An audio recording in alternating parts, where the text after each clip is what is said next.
কিছুক্ষণের মধ্যে কোলাঘাটে ঢুকে যাবো, তাই তো? চলো চলো, দেখতে দেখতে 2.5 ঘন্টা হয়ে গেল, আমরা বাসে জার্নি করছি।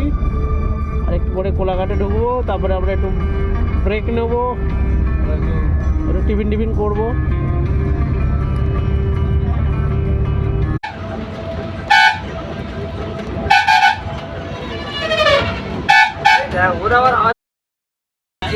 এটা কোন জায়গা শক্তিদা? এটা কিসের ব্রিজ?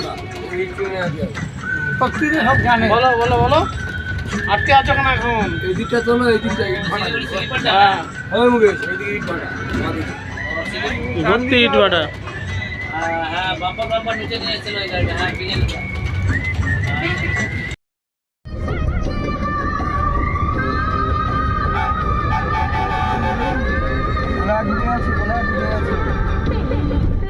ঢুকে গেছি না?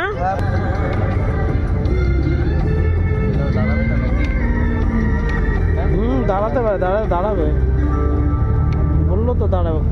ওদের জায়গা আছে, কোন জায়গায় দাঁড়ায় দেখি। কোলাঘাটে গিয়ে কোন জায়গাটায় দাঁড়ায় সেখানে আমরা ব্রেক নেব। বুলেট চায়।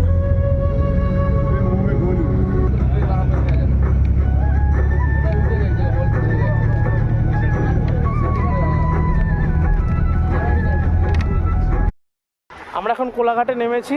এখানে একটু হল্ট রয়েছে আধ ঘন্টা, তো এখানে আমরা টিফিন করবো। আর যারা ওয়াশরুম ওয়াশরুম যাবে, গাড়িটা এখন একটু রেস্টে থাকবে। আর যে জায়গাটা দেখুন, বুঝতে পারেন নতুন একটা জায়গা তৈরি হচ্ছে, সম্ভবত পেট্রোল পাম্প বা রেস্টুরেন্ট কিছু হতে পারে।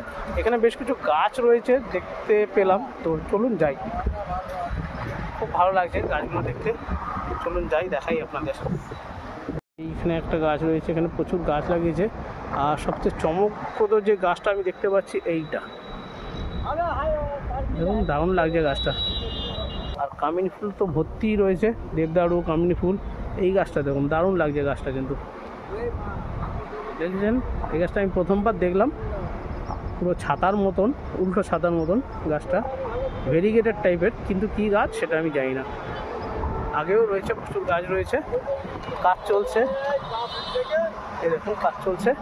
তো আমরা এখন একটু যাচ্ছি, ওয়াশরুমে যাব, গিয়ে তারপরে একটু টিফিন করবো, করে তারপর আবার রওনা দেবো কলকাতার দিকে। এই দেখুন গাছটা, কি দারুণ গাছ না? এরকম গাছ সচরাচর দেখিনি, দারুণ দেখতে গাছটা,